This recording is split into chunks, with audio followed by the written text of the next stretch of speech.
The release of Yume Nikki in 2004 and its rise in popularity in 2007 sparked something new in the experimental indie game sphere. Back then there was nothing like this game. The idea of exploring dreams, where every world there was so different and so unique, was unthinkable. So many places to explore, which looked like they were out of our dimension in one game, truly one-of-a-kind experience. And that's why so many people got inspired by it and started creating their personal visions of very weird dreams in the form of surreal worlds made in the RPG Maker game engine. A lot of very talented individuals could showcase what they saw in their dreams, or just what they had hidden in their minds, by making their own Yume Nikki Fangames. Because our RPG Maker game engine, the engine on which Yume Nikki was originally made, wasn't too complex of a tool, after some time a lot of those Fangames appeared, and as of now there is countless number of them available to download.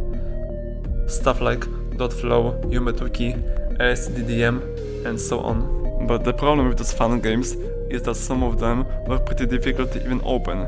Because of the RPG Maker engine, those games usually needed some special files to run, but also some of them required changing the region settings on your computer for some Japanese Unicodes, which made the task of opening those games way harder and less accessible for people to play. I've had this problem in 2021 when I tried to run .flow. I mean, it wasn't impossible by any means, and after some time I opened it.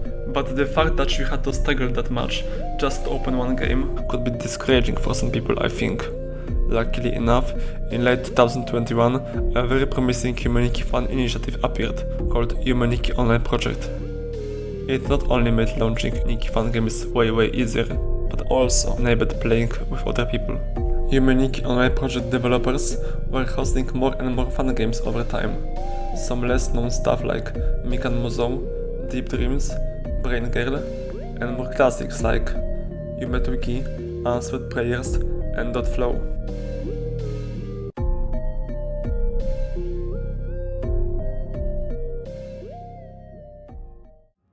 Time passed and more fan games were being added, but then at the beginning of 2022, an idea amongst Yume Nikki Online Project community sparked.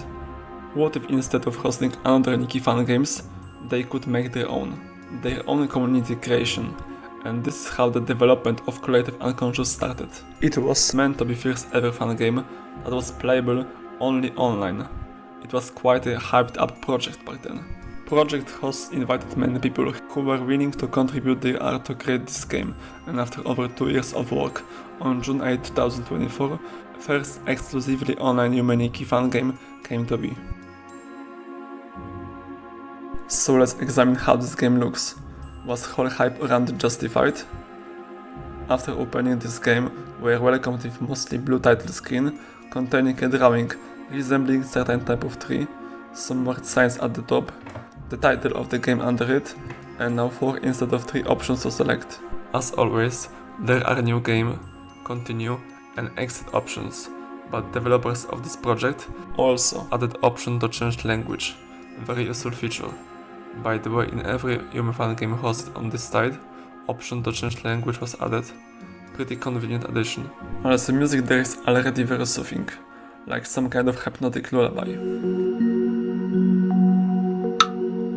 So after obviously starting new game, we are getting a warning text. Good that they inform us about flashing lights, I guess. And then guide about which keys are gonna be used to navigate through this game. Pretty standard stuff for Nikki fan games. And there it is, room of our main character. It's a good time to introduce her right now. Her name is Minatsuki. She has nice brown slightly messy hair, brown shirt with something which looks like a flower on it, grey skirt, and red boots. Also Mina means everyone in Japanese language, by the way. Now speaking of where she lives, this time she has way less space than in rooms of other girls from different Yume Nikki Fangames, and now the room is asymmetrically displayed instead of top down like it always was.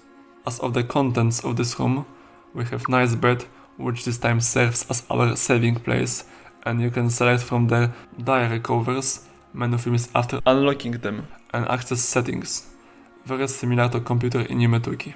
We also have doors that our Minatsuki isn't too weak to enter at all, as always, and cool light switch which lights up the room and makes it look like it's a completely different place. And this time we don't have balcony, but instead of that we have totem. Upon interacting with it, this is what's gonna happen. Something like cosmic thinking cloud appeared over it. Totem lit up on blue, and now also your room gets fully blue after switching the lights on. Besides that, nothing else changes in this room, but what really changed isn't even in this room. Most noticeable change appeared on the outside of this place. We now finally can open this door to see how the Nexus looks. So this time, instead of seeing some kind of enigmatic void with bunch of doors, we are getting to islands connected by the bridge with treehouse on the upper island, along with 12 items lying on 3 trunks, each teleporting us to different locations in Spirit World. Yeah, Spirit World. This time, according to this game wiki, we aren't experiencing dreams as usual, but instead we're in the realms of spirituality in this game. Pretty interesting. You can climb on ladder of treehouse to enter cozy room in it, with clock, sofa, TV, and a gramophone that lets you change the music it plays after accessing more spirit worlds. You can also see gigantic vending machine on the right.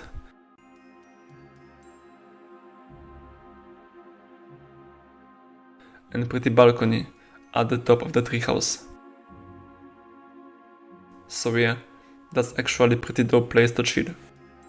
As for the lower island, it currently doesn't have too much to offer, besides another totem in the middle of it, and some benches to sit.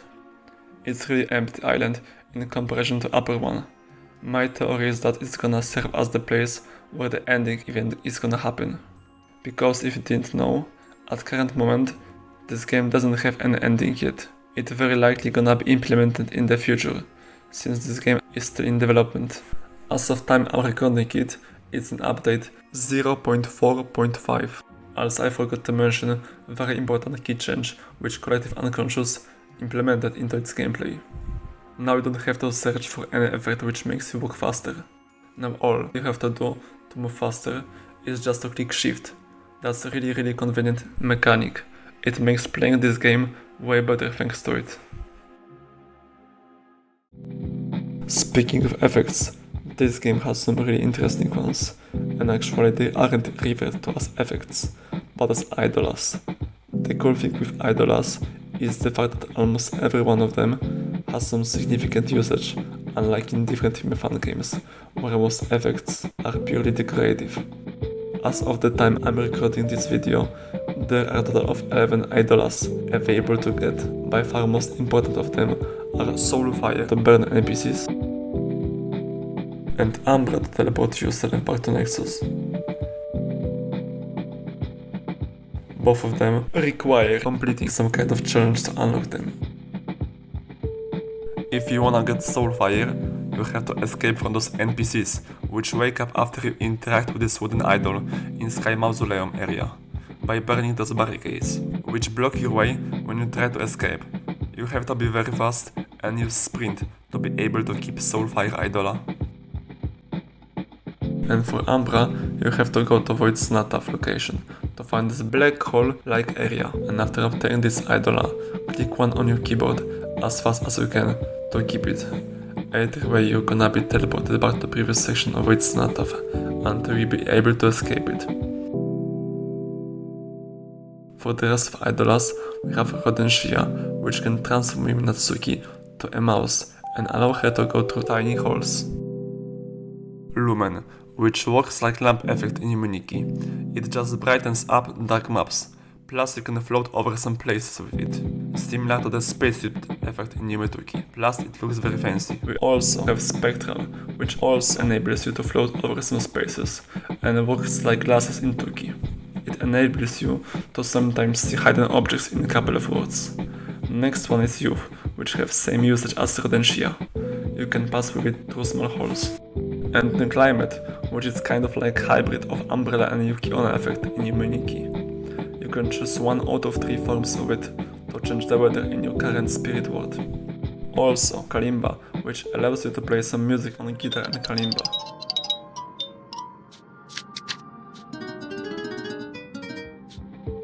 Imago, which kinda works like the bat effect in Yume Nikki. It basically teleports you back to the place in which you dropped the light bulb.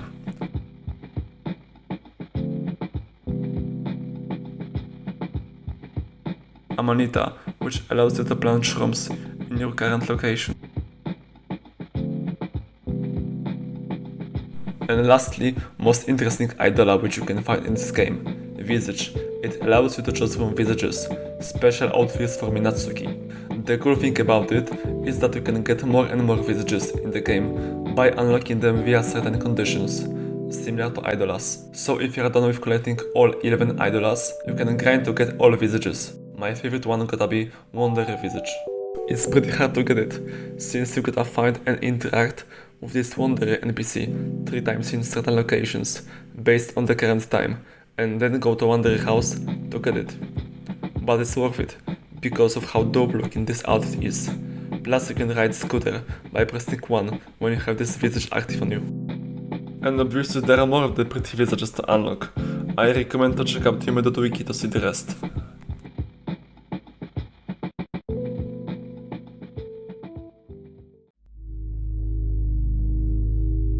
Now for the spirit wars and some events in this game.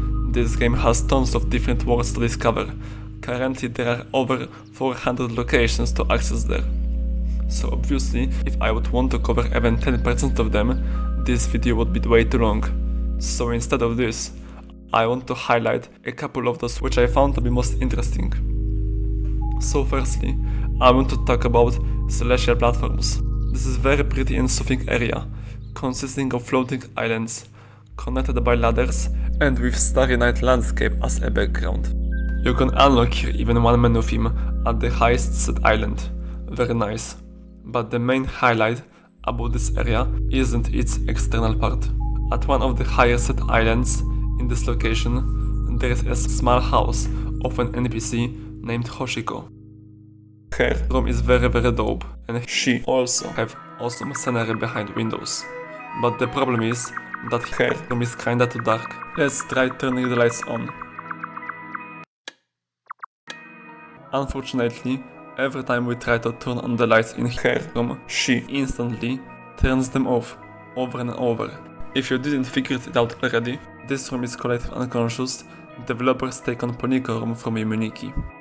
Every time you turn the lights on in Hoshiko room, there is 1 per 15 chance that this gonna happen to her and her room. Everything melts, and the cosmic horror event begins. After interacting with Hoshiko, she starts melting as well, and after she melts entirely, a new passage appears in her room. Now this is interesting change of scenery. Apparently, turning lights on in her room spawned a giant monster, which kinda reminds me of something from the Ori game, and teleported her house to entirely different place. Interacting with him results in this.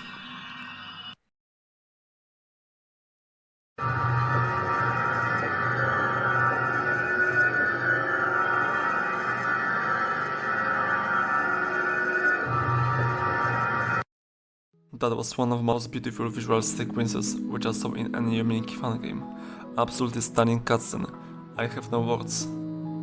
After it ends, we are landing on bench in isolated part of Sunset Woods area, with our Hoshiko again. Maybe what we seen was just a dream, who knows. Interacting with her makes Minatsuki exit spirit world.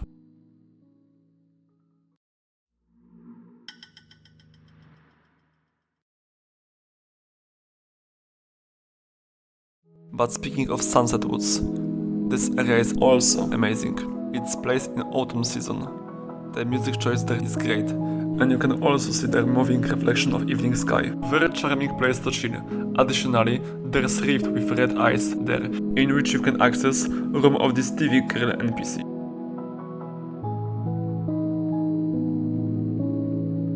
and you can get a menu of him here as well.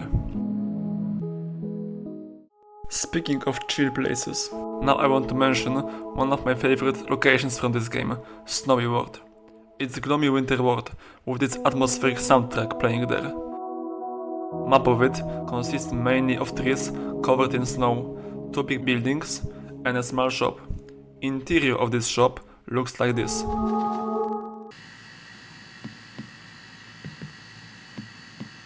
Pretty dark, but has decent vibe. But it's not only interesting stuff which this world has to offer. If you're gonna walk the upper section of this map and you will walk behind this tree near Powerline Tower without snow around it, you're gonna find hidden passage.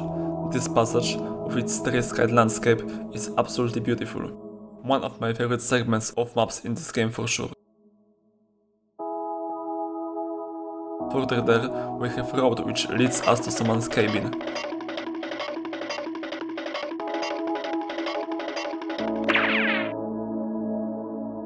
It's really cozy inside, and if you have Visage Eidola obtained at this point, you also can get this comfy visage there, which fits perfectly for this area environment.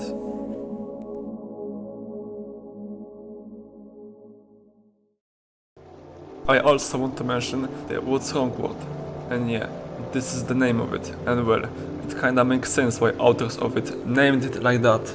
It's quite weird place. Visual style of it is off-putting, same as audio used there as well, which is very glitchy and chaotic. Like the author of this map wanted to make you feel uncomfortable when entering it.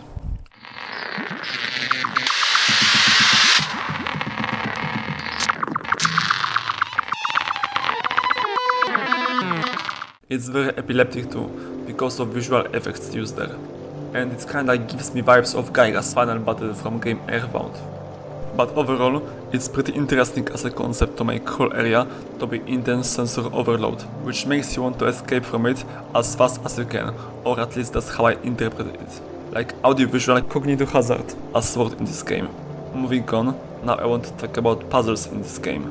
Because unlike in other Yume Fangames, Collective Unconscious has kinda lot of them.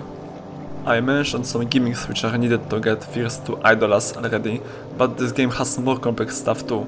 For example, there is box office puzzle, in which you have to move all slab boards to market places on every section of it to progress further. It seems like an easy task at first, but in reality you have to do a lot of trial and error to progress through it. At the end of this puzzle sections, there is this character which gives you another menu of him upon interacting with him. But probably coolest and at the same time hardest puzzle which this game has to offer has to be in mini golf maze world. To access this location, you have to have obtained Rodentia effect at this point, because entering to this location from previous map requires you to shrink yourself, and navigating through this maze requires you to do it as well. It's a gigantic golf course with many decorations and bungee track playing in the background.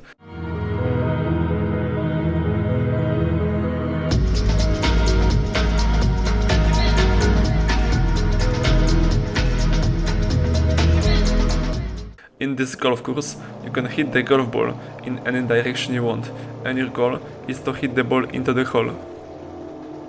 Seems theoretically easy, but in reality, because of how huge this maze is, figuring out how to do it yourself takes insane amount of time. Even I had to use guide to achieve it. With guide you still need around 15 minutes to solve it, and after hitting the ball enough amount of times in the correct directions, you can see this cutscene.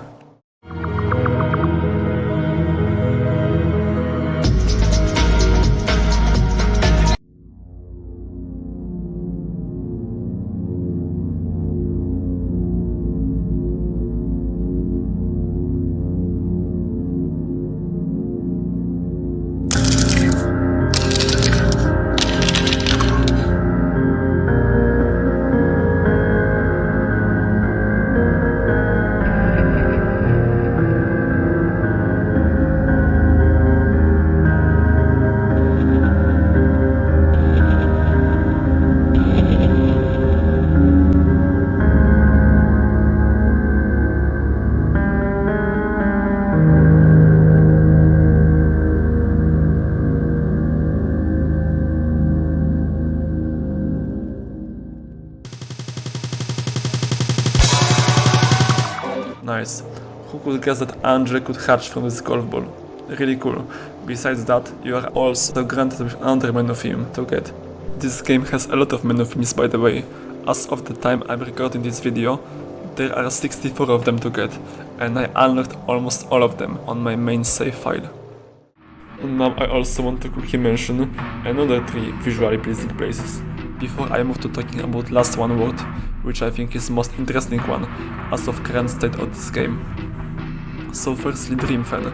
It's a place consisting of blue grass, bamboo plants growing here and there, and stagnant water in it, which reflects the starry sky with weird pink lines, which looks like veins. The soundtrack there is very eerie, like a cosmic type of eerie, if it does make sense.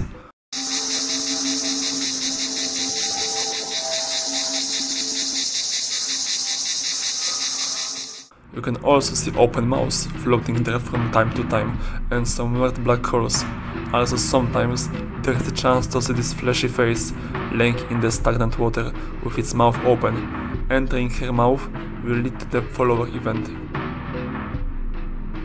In follower event, you are locked into this long bamboo boardwalk, where you can use an eidolas, and seemingly older version of Minatsuki follows us. Pretty interesting event. Your only way to exit it is to leave the spirit world. Second location, Wisteria Grove. It's another very pretty place, filled with violet wisteria trees. For me it's kind of like purple version of Sunset Woods area, but 2 times bigger. It has many interesting spots to see. On the left side of entrance, you can see some girl's head pouring out of the water. Sometimes her eyes are closed, sometimes they are open. If you're gonna see her in both states, you can also unlock menu theme hidden in the upper part of the map by interacting with this big white girl silhouette. At the upper section of the map, there is also this colorful mural with a small picnic spot with a blanket and basket. Perfect place to chill there with your buddies. And lastly, Spring Downpour. It's one of my favorite places in this game, as of right now. It has really unique aesthetic in comparison to other maps. The background of this world consists of some animations of flowers moving by the wind, with some unique violet video filter, and the whole place contains a lot of big blue flowers and peculiar orange structures. It's raining throughout the entire area too. Well, after all, the name of this map is Spring Downpour for a reason. Unfortunately, you don't have that many things to do in this map, but you can always interact with this balloon to teleport yourself to Balloonfield's area, if you will get bored at one point.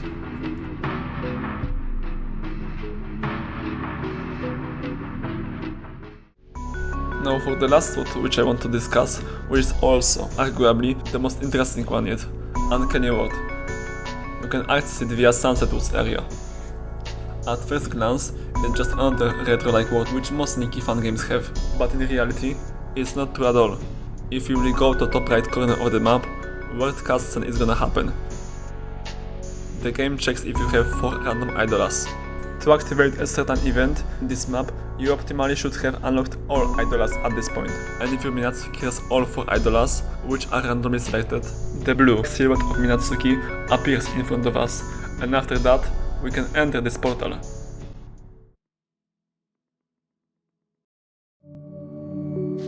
It teleports us to some island from which we can see our next stable island in the distance, with very small Minatsukis walking across it. In this area, you aren't able to use any eidolas.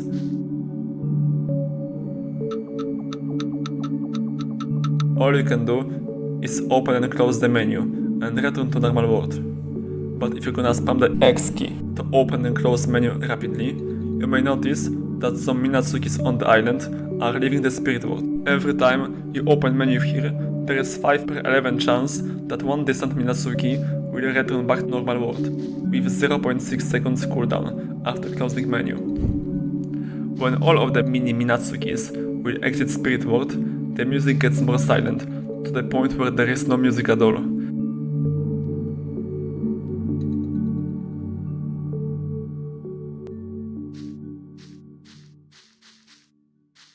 At this point, rapidly opening and closing menu have 25% chance that this is gonna happen. This is the beginning of 4th wall break. our menu got completely corrupted, and now we can walk on it like it's another piece of land. Also remember to not click the X key on this area, because it will instantly end this event. Going to the center of this menu area will open the same doors as the Yume Nikki online project logo. And after walking towards center, you're gonna get teleported to this pitch black area. After a couple of seconds, incomprehensible voices appear along with text at the bottom of the screen, which is incomprehensible as well.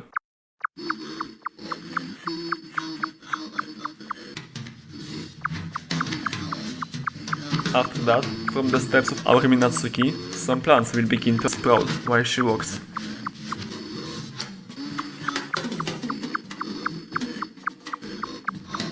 And the shadows of her copies will start to appear.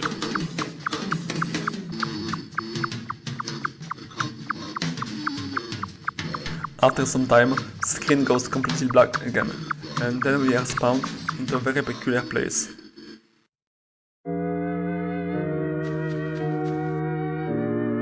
It looks like it's a gigantic head of our main character, which stares at us constantly. There's a shiny door frame in her torso, and interacting with it activates this animation.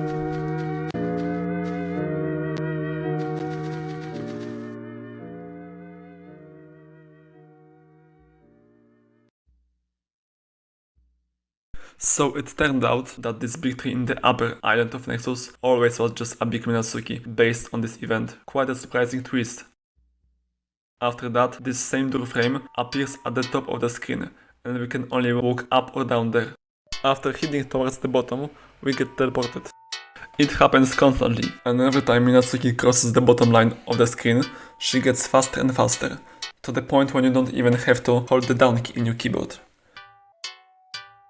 As time goes by, pitch black scenery fades into an area visually similar to Uncanny World entrance area, and a pile of Minatsuki clones rises up from below the cliff to the point where the whole screen is filled with them.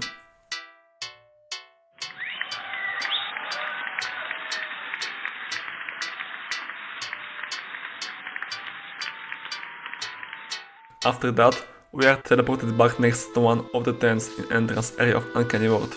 That was a really strange event, arguably the most interesting one in the game. But it's not only that which this place has to offer, you can also trigger there the Dawn Advent event. But if I wanted to explain it too, this video would be too long. So if you are interested, check it out yourself. It's as twisted and unique as the 4th wall break event, if not more.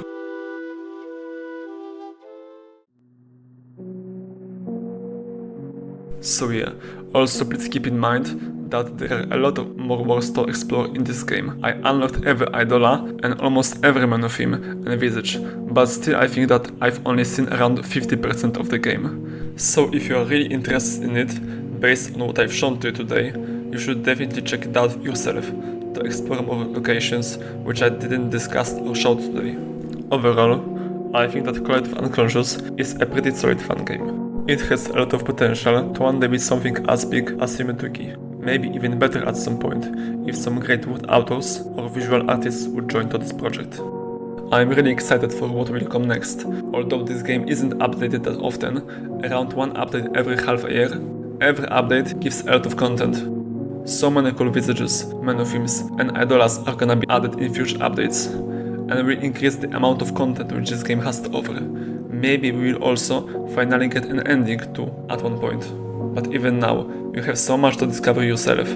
Based on the yume.wiki site, there are over 100 events to see, over 200 notebook covers to unlock, and as I said earlier, over 400 places to find in the current state of the game. So you definitely have a lot of stuff to do there if you really want to fully complete this game. For me, Collective Unconscious is an interesting combination of some magical, soothing and beautiful audiovisual experiences, and those more incomprehensible, weird, glitchy, kinda creepy ones. To sum it up, it's a really well-made collaborative project. I'm hyped for the next updates, and you should also consider checking it out.